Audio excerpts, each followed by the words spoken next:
Exodus chapter 33. Then the Lord said to Moses, "Leave this place, you and the people you brought up out of Egypt, and go up to the land I promised on oath to Abraham, Isaac, and Jacob, saying, I will give it to your descendants. I will send an angel before you and drive out the Canaanites, Amorites, Hittites, Perizzites, Hivites, and Jebusites. Go up to the land flowing with milk and honey. But I will not go with you, because you are a stiff-necked people, and I might destroy you on the way." When the people heard these distressing words, they began to mourn, and no one put on any ornaments. For the Lord had said to Moses, "Tell the Israelites, you are a stiff-necked people. If I were to go with you even for a moment, I might destroy you. Now take off your ornaments, and I will decide what to do with you." So the Israelites stripped off their ornaments at Mount Horeb.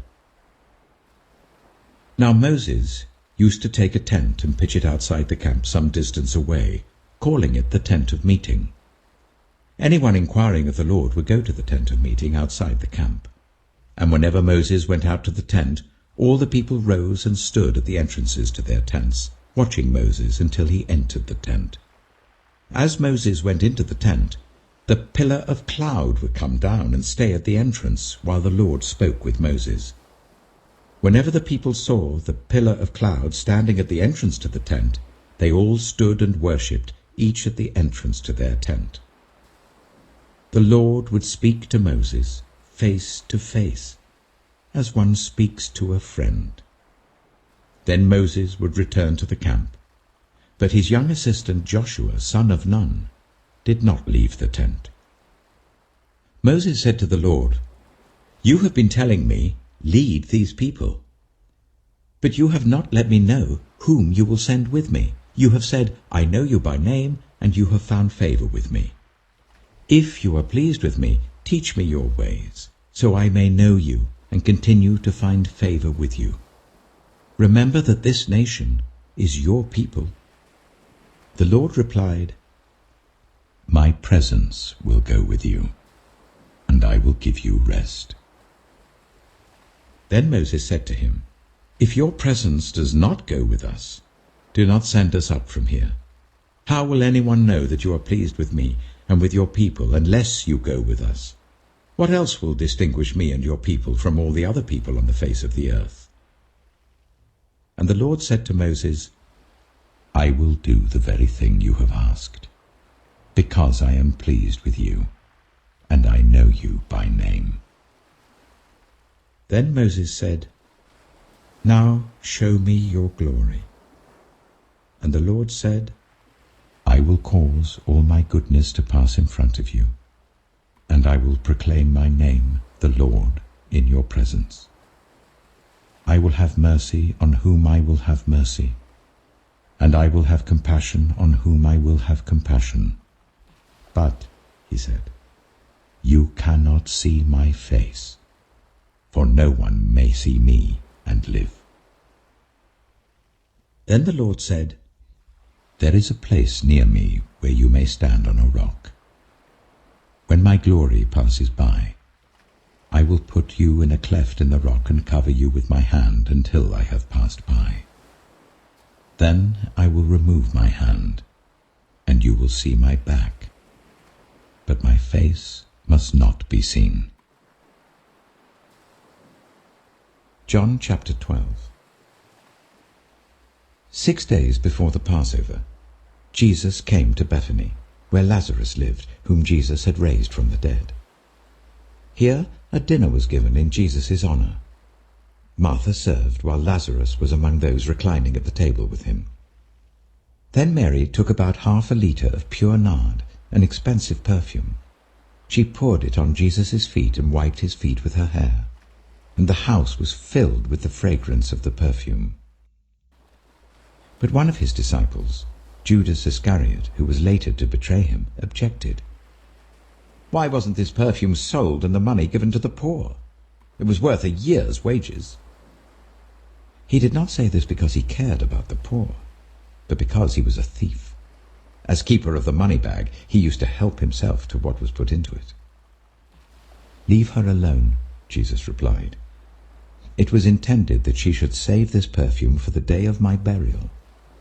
You will always have the poor among you, but you will not always have me."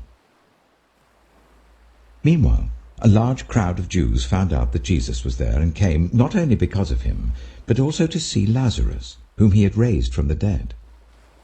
So the chief priests made plans to kill Lazarus as well, for on account of him many of the Jews were going over to Jesus and believing in him.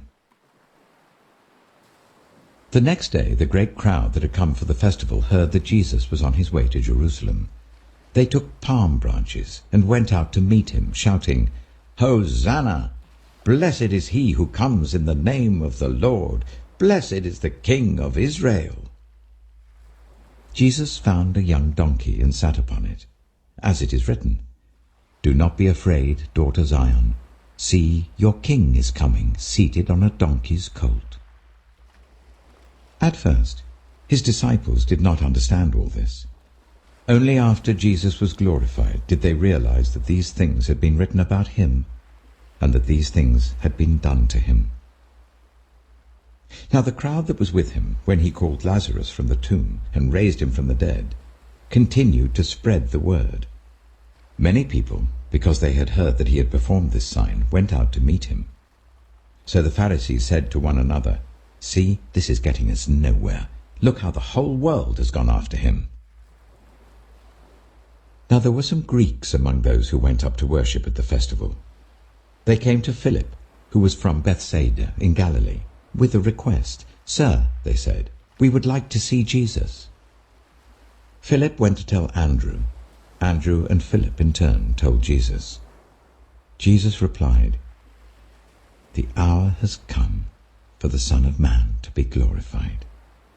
Very truly I tell you, unless a grain of wheat falls to the ground and dies, it remains only a single seed. But if it dies, it produces many seeds. Anyone who loves their life will lose it, while anyone who hates their life in this world will keep it for eternal life. Whoever serves me must follow me, and where I am, my servant also will be. My Father will honor the one who serves me. Now my soul is troubled, and what shall I say? Father, save me from this hour? No. It was for this very reason I came to this hour.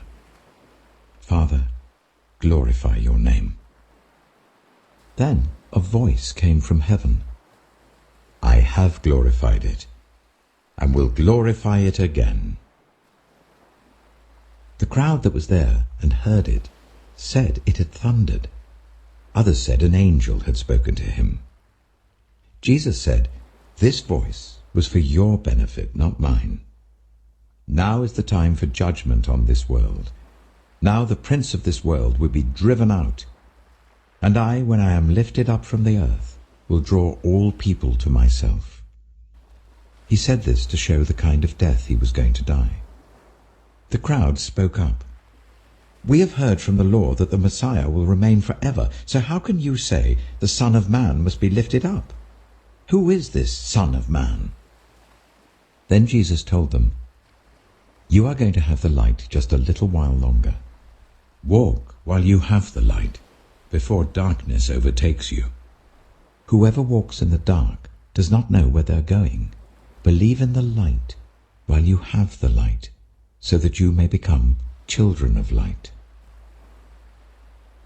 When he had finished speaking, Jesus left and hid himself from them.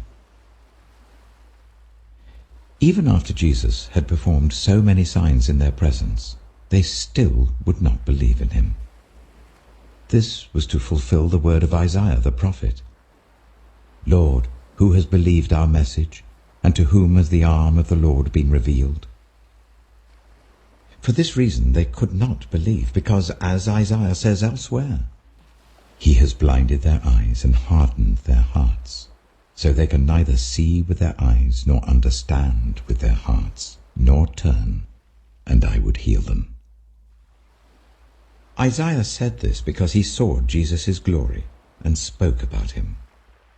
Yet at the same time, many, even among the leaders, believed in him. But because of the Pharisees, they would not openly acknowledge their faith, for fear they would be put out of the synagogue. For they loved human praise more than praise from God. Then Jesus cried out, "Whoever believes in me does not believe in me only, but in the one who sent me. The one who looks at me is seeing the one who sent me. I have come into the world as a light, so that no one who believes in me should stay in darkness. If anyone hears my words but does not keep them, I do not judge that person. For I did not come to judge the world, but to save the world. There is a judge for the one who rejects me and does not accept my words. The very words I have spoken will condemn them at the last day. For I did not speak on my own, but the Father who sent me commanded me to say all that I have spoken. I know that his command leads to eternal life. So whatever I say is just what the Father has told me to say."